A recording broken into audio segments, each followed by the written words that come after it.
Hi, I'm LaurieMyers, author of Escape by Night, a Civil War adventure. And I'm standing here in front of the home where Woodrow Wilson lived when he was a young boy. Woodrow Wilson was the 28th President of the United States, and his home is where I got the idea for the story. I was standing in that second floor corner room, gazing out the window at the First Presbyterian Church across the street, and I began to imagine what it would have looked like looking out that window during the Civil War. What would a young girl or boy have seen if they had looked out during that time? It would have been a bustle of activity. Behind me is the Civic Center of Augusta.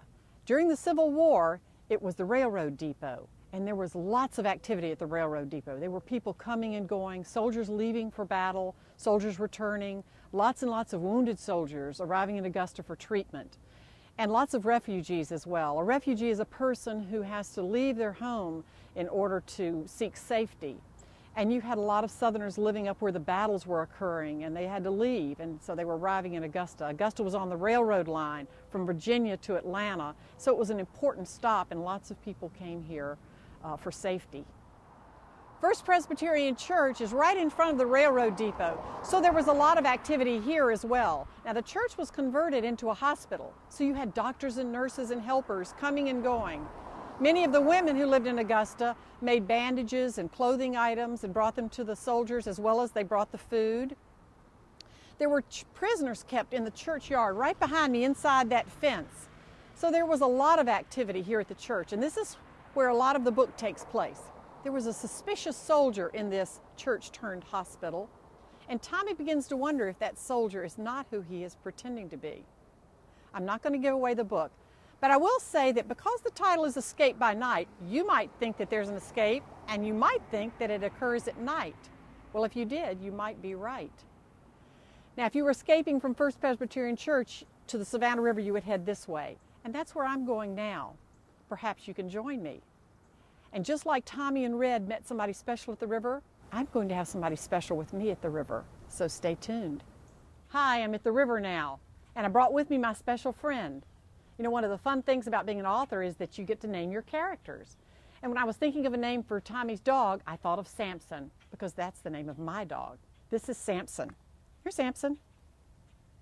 He loves the river. The Savannah River is beautiful. It's behind me. And it looks like a calm river, but it's actually got a lot of current and it's very dangerous. People drown in the Savannah River.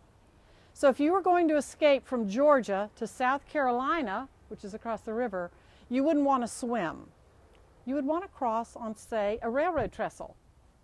This looks like an old railroad trestle, but it's actually an active railroad line. And every day, trains come from South Carolina into Georgia on this very track. During the Civil War, there were 2 railroad trestles. They were covered, and there was a footbridge as well. Now, if you were escaping across this railroad trestle, do you think you could fit at the same time as a train? Looks pretty narrow, doesn't it? I sure wouldn't want to try it. But what do you think Red and Tommy hear when they're escaping down the street to this very trestle?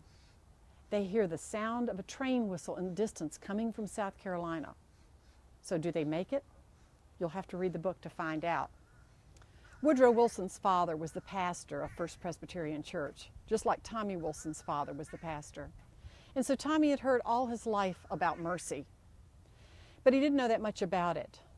But at the end of the book, he stands right here on the banks of the Savannah River, and suddenly he realizes that mercy is not something that you just talk about in church. It's something you actually do. And not just little bits of mercy here and there, but streams of mercy flowing on and on like the Savannah River. I certainly enjoyed writing Escape by Night, so I hope that you'll enjoy reading it. Samson, time to go.